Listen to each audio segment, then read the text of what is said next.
why is Gen Z lost? And are we really lost in the way that everyone says we are? Is that even true?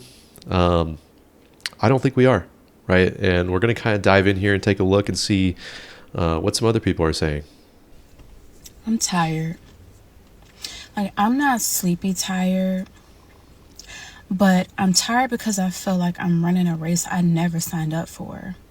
Always feeling like I'm chasing something, whether it be money, success, approval, survival. Waking up tired because it's not a physical thing, it's more like emotional, mental, like soul deep type of thing. And I think she's really pointing to something that we all kind of feel, myself included, at many instances in my life. Why is it that there's this soul deep ache, right? Like what is that? What does that even mean? Um, I think she's pointing out, and she kind of alluded to it earlier in her clip here, like you're chasing after money, you're chasing after that paycheck, chasing after a job, a degree, all the things people sort of just expect us to chase after, right? And even more so, she even mentioned survival, right? Just survival.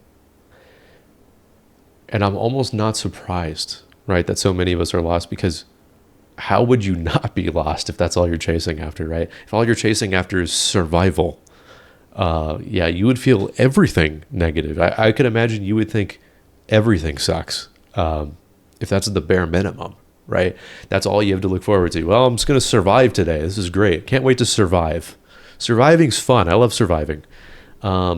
Yeah, your life's not a Minecraft world, dude. Like you although Minecraft would be kind of fun, but that's not really the point. Point being, like, you're made for more than just survival. You're made for more than just working 90 hours a week, right? Like, you're not lost, right? You're just saying, hey, this thing that is terrible, that has always been terrible, it's terrible. And everyone's saying, no, it's not. It's great. You should be okay with it. No, dude, you shouldn't be okay with it. That's stupid. Like, do not be okay with that. You should not be okay with that. When you're a parent, dude, you should tell your kids, hey, don't be okay with that. Do not be okay with this. This is not something to be okay with. Anyways, went on a rant there. It's like every day feels like I'm chasing and checking off boxes instead of actually living. Like every day is hustle now, grind harder, rest later. And it's like later never even. And it's like you're chasing dreams on an empty tank. I'm not giving up, but the race is definitely owning me right now. I can't lie. I'm going to link her TikTok in the description. Give her a like, follow, all that good stuff. And just kind of close out what she was saying. Like, I don't think she's weak for saying what she's saying. I think majority of us probably feel that way. You're not dumb for not wanting to work 100 hours a week. Okay. You're not dumb for even choosing to work 100 hours a week. And then you're like, okay, well, I bought all the boring stuff for the month, which is your rent, your car bill, your phone bill, like all the bills, right? Like, who wants to spend money on bills? Anybody? Like, I don't. It's the most boring thing I buy. Okay, is my rent. The most boring thing in the world you can buy. And it's also like the most expensive thing to buy. Like, I'm not surprised. I'm not surprised at all that she feels this way. If everyone has to go and spend majority of their paycheck on rent and bills and just food, it's like, that doesn't leave a lot of money to do anything you would ever want to do. And not only that, even when you have that money, right? Let's take it a layer deeper. I'm bumping my mic. Even when you have that money, is it really going to give you what you're looking for? Like, sure, you'll be comfortable. You'll be comfortable for a time. But isn't the stress still going to exist? And then isn't there just going to be another target for you to reach? Isn't there just going to be another lifestyle creep that comes in of like, oh, well, I make $4,000 a month. Man, maybe I really want $8,000 a month. Maybe I really want $12,000 a month. Maybe I really want $20,000 a month. Like, do you see how, and granted, is that really a choice many of us have, $20,000 a month? No, probably not. But the point being, Why is it that there are people that exist, by the way, this is probably a different video, who not even like 20, 30 grand a month is enough? It's like, what? What? Like, that's crazy. Anyways, I'll leave your stuff in the description. Let's go ahead and dive into the next one here. Breaking Gen Z is struggling majorly, with almost half of Gen Z saying that they are barely getting by financially. More specifically, Gen Z says that they are struggling to make ends meet and they are getting by with limited security. This is why almost 40% of Gen Z says that they are stressed about their finances, more than any other generation. High inflation coupled with a terrible job market is wreaking havoc on Gen Z's finances and on their mental health. This also explains why right now only 15% of Gen Z believes that the country is going in the right direction. And fewer than one-third of them approve of either party. Looks like... I mean, I think that kind of summarizes it right there. 15% of us are cool with the way things are going right now. 15% of us. 15% of us are like, yep, it's good. Yeah, everything's fine. It's all good. Yep, no problems. 0 problems going on. Yeah, it's good, man. It's all good. 15% of us. 85% of us are on, legendary mode Halo with all skulls on. One life hardcore mode. It's like, okay, like, are we surprised? It's like, hey, you can't get a job and you can't really pay bills. So that would make your life very stressful. And all skulls are on too. So that's even more stressful. Only dudes will probably understand that, but that's okay. That's fine. Also too, kind of diving in on the second point he made, where like a lot of Gen Z doesn't subscribe to really either political party. But I think that really speaks more to the problem itself of this isn't a political issue, right? Not having enough or even the ability to start a family, let alone like this understanding that even when you have those things, all of a sudden you still don't have an answer, right? Like there's not a way to fill that ache that's in you, right? That hole, like kind of like that person before this was describing, like you still have this problem, this soul level problem. And why is that, right? Let's go ahead and jump on to the next video here. The unpurposeful life that you feel like you're living right now that feels meaningless is all due to the design of the postmodern society that we live in today. I mean, the basis of a civilization that has a stable population with purpose and meaning is a society where people have similar belief systems and ideologies, which all lead them to the same direction of purpose and community. And that's how our parents grew up. But most of these belief systems have collapsed in postmodern society because... Why is that? Why is that? Right? It sounds like you pretty clearly outlined the cure to pretty much all of these problems.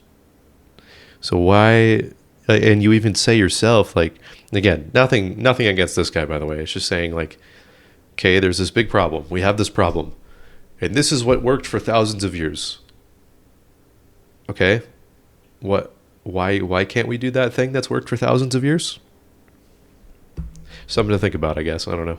Because now with technology, we have an overload of conflicting truths about the world that all lead us to the same endless confusion, like whether that be religion, absurdism, or nihilism, and these infinite choices of belief systems that we can all choose from to identify with that cause so much division, because there is no correct answer regardless of what you believe in, and it all leads us to the same end, but with more alienation because of the influx of conflicting beliefs. And it's hard to find answers in a society like this where there are infinite possibilities for the reasons of our existence. And the only true way to find out ways to build purpose in this undeniable reality that we live in is that we need to learn true self-sufficiency in our own individual methods that bring us happiness, while at the same time finding community that suits us and supports. Okay, he's just going on. Okay, so he kind of rambled there, but really the main, and again, nothing towards him. I think he's just saying what's on his mind. It's just there really is a pretty obvious option that exists. It might just make people uncomfortable to choose it. It might not seem like the obvious option, especially if you didn't grow up in that kind of a household, but like I would think Jesus is a pretty obvious option, right? At least if you're willing to articulate and say that, man, what did my parents and grandparents have that I don't? It's like, sure, a better economy, all the things that we hear all the time on social media, but aside from that, right? Aside from whether or not they had it easier or not, that's not the point. Like, they had community. I mean, do those communities still exist today, right? I mean, if they exist today, why can't you be a part of them, right? Well, what's to stop you from going into a church and getting involved and meeting other people your age and really kind of resolving the problem here of like, oh, I don't have community. Well, you can find community, right? And I'm not saying that's easy. I'm not saying that takes 2 seconds, but like there are churches in pretty much everywhere, right? Granted, some of them might be, not the right fit for you, but it's like you could still go and look and check them out, and maybe one is, right? And maybe there is one that, maybe God's called you to, right? And maybe there are people there that can help you if you're struggling. And maybe there are men who are at these churches, speaking mostly for this guy, who can speak life into you in no matter what season you're in, because they've probably been through hard seasons too, and they know how to help you through that, right? They know how to give you wisdom that can help fill that hole you have, right? That your job can't fill. And that kind of leads into the whole point of this video is, especially in other YouTube videos, you'll see people reacting to, what other people are struggling with. And really, I wanted to avoid making a video of just like, yeah, things suck, deal with it, and then just end the YouTube video and be like, okay, well, I feel terrible now. It's like, yeah, I'm not really trying to make you feel terrible. Like, regardless of how true things are, it's not about just like, all right, well, this sucks, and then you click off the video and that's it. I wanted to give you hope in that, man, if you feel this soul drain, if you feel this burnout, this sort of purposelessness that so many of Gen Z feel, and myself included at many times, like, Jesus has an answer to all of it, right? And just bear with me, like, for those of you who immediately check out and say, yeah, it's religion, I'm out of here, peace out, I'm done. Like, just stay seated, just buckle in for like a minute or two. I promise you, like, there's something there, right? And I think if you're willing to even admit that there's something wrong, that there's something missing, that there's a hole that's there, like, I think you've already made it, 100 miles into this solution already, which is that Jesus has a better way of life for you, right? Jesus has a community of believers and other men and women that exist that want to make your life better, right? That want to speak life into you through the gospel, through the Bible, through all these things that, seemingly everyone before us has agreed has been true for the last, 1,000, 2,000 years and longer. I think there's so much of an answer that exists there already. And I think too, what the point of this video too is that I don't think we're lost. I think we're actually found in that we can sense and identify there's something clearly wrong that so many of the generations before us were just totally okay with, right? We're just totally fine with the fact that, like, oh yeah, my job sucks and makes my life meaningless and there's nothing more than that. It's like, no, dude, like, that's not good. There's something way better. It kind of leads me into the next part here, which I wanted to kind of talk about. Well, so Ecclesiastes, book in the Bible, obviously the Old Testament, it was written by Solomon. If you don't know who Solomon is, David's son. He's a king of Israel after David.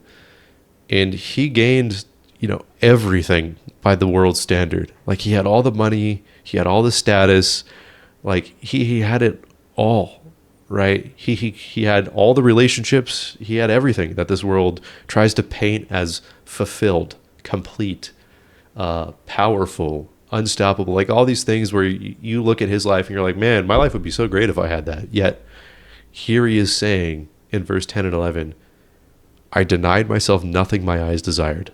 I refused my heart no pleasure. My heart took delight in all my labor. And this was the reward for all my toil. Yet when I surveyed all that my hands had done, and what I had toiled to achieve, everything was meaningless, a chasing after the wind. Nothing was gained under the sun. how many people do you know where their entire purpose in life is just chasing after a higher paying job, or chasing after a title, or chasing after a degree or PhD or a master's degree or a career or financial freedom, or all these things that we think, man, once we have them, my life will be good. My life will be great. Once I have that house, my life will be good. Once I have the family, my life will be good. Once I'm married, my life will be good. And don't get me wrong, a lot of those things are good, but that's not all there is, right? Like, God has something so much more for you in your life than just the things that you get in your time here on earth. What Solomon achieved, again, kind of drawing back into this, like, he had it all. And yet here he is saying it was all meaningless, a chasing after the wind. Nothing was gained under the sun. How many people are chasing meaninglessness? Right? Like, think about that, right? We have this hole in our heart. We already admit that something's wrong. And a lot of Gen Z are in this position of admitting there's something clearly wrong. And how many of Gen Z are filling that hole with this hope that money and a relationship will all of a sudden magically fix that hole, right? And how many of them get that and then realize, oh, I still have a problem. Something's still wrong here, right? Like, you weren't made for that. You were made for a relationship with God. And that's really the point of it all, is that I think Gen Z is spiritually hungry for something more than just the things of this world, right? Than just the things that everyone around us tells us that we need to go out and achieve and grind and hustle for. It's like, man, you were made to be in relationship with God and to be thankful for everything he's given you in creation, and to put him first in all that you do, right? Like, that's the foremost desire before everything else. Not, man, I really wish I had a better job. It's like, don't get me wrong, better jobs are nice, but that's not your purpose in life, right? And I think many of you already know that, and you kind of felt that, and there was something viscerally true in that. And that leads me to this next verse, which is Matthew chapter 11, verse 28 through 29. Matthew was a disciple of Jesus, a tax collector, right? And Jesus is speaking to a Jewish audience here. And he says, "Come to me, all you who are weary and burdened, and I will give you rest. Take my yoke upon you and learn from me, for I am gentle and humble in heart, and you will find rest for your souls. For my yoke is easy and my burden is light." And really, what he's speaking to here is exactly the whole point of this video, right? Like, there is something at a soul level that is aching within Gen Z. Something that is so much deeper than just your career and your paycheck and everything that this world tells you you need to bring and provide to be considered valuable and useful. Jesus is here saying, actually, come to me with all of that, right? With all of that hurt, with all of that guilt of feeling like you're not enough, like you didn't do enough, like you don't measure up enough in the standard of this world, because the standard that I have for you is far greater than what this world has, right? His standard is, I created you, and I love you, and I chose you for something far greater than just your job, than just your skill set. His standard says, man, pursue me with everything, because I have something far greater for you than your career, right? His standard says that if you feel this weight, this burden of the world, bring it to me, because I can let it go, because I can take that weight off of you, because he formed you in the womb and he knows you from the beginning to the end, right? Like, he's offering you a way out of the soul drain. He's offering you a way out of the burnout, right? You weren't made to work 90 hours a week. You weren't made to give yourself over to the world, right? You weren't made just to survive, right? You were made to live in relationship with God, because what he has for you is far greater than that paycheck you get every week or every 2 weeks is, right? You're far greater than just hitting autopay and not having to worry about it. You're far greater than just only worrying about what house you'll live in, what car you'll drive, like all these things that the world tells you will make you happy. And yet so many of Gen Z is looking at this and saying, it's just not enough, right? Like that's not what we should be choosing. That's not what we should be chasing after, right? So many of us, I think, are like Solomon in that we recognize there's something fundamentally broken with what people have been chasing for the last 50, 60 years. And we're willing to say, hey, that's not okay. You weren't made to chase after these things, right? Like, even when you get all those things, it won't measure up to anything. It won't amount to anything. It'll just be dust. And that's not to say everything we do is meaningless. It's to say that the things we do should be in service and glory of a God who made you, who loves you, who died for you, right? And for those of you watching this video who maybe a lot of this just kind of seems odd or foreign, and maybe you haven't gone to church, or maybe you don't even know where to start, man, just take 1 second today, right before you go to bed, and just pray to God. It doesn't even have to be perfect. It doesn't have to sound amazing. It doesn't have to sound, spiritual, or you don't have to have this elaborate vocabulary, but just take one step towards Him and just ask Him to reveal Himself to you. And I promise you that will not go unheard, right? I promise you, if you just take that one step and you stick with it, He will come back with an answer. And I think, man, Gen Z is not lost. I think we're just found choosing the right purpose in life, choosing meaning in something that's far greater than wealth, in materialism. And that is the best thing about us. And on that note, please subscribe, like, help me out a lot. Man, I'd love to make more videos like this. And if it helped you, just let me know in the comments down below. If it didn't help you and you think I'm stupid, you can do that too. Anyways, thanks, guys. Hope you have a great rest of your day.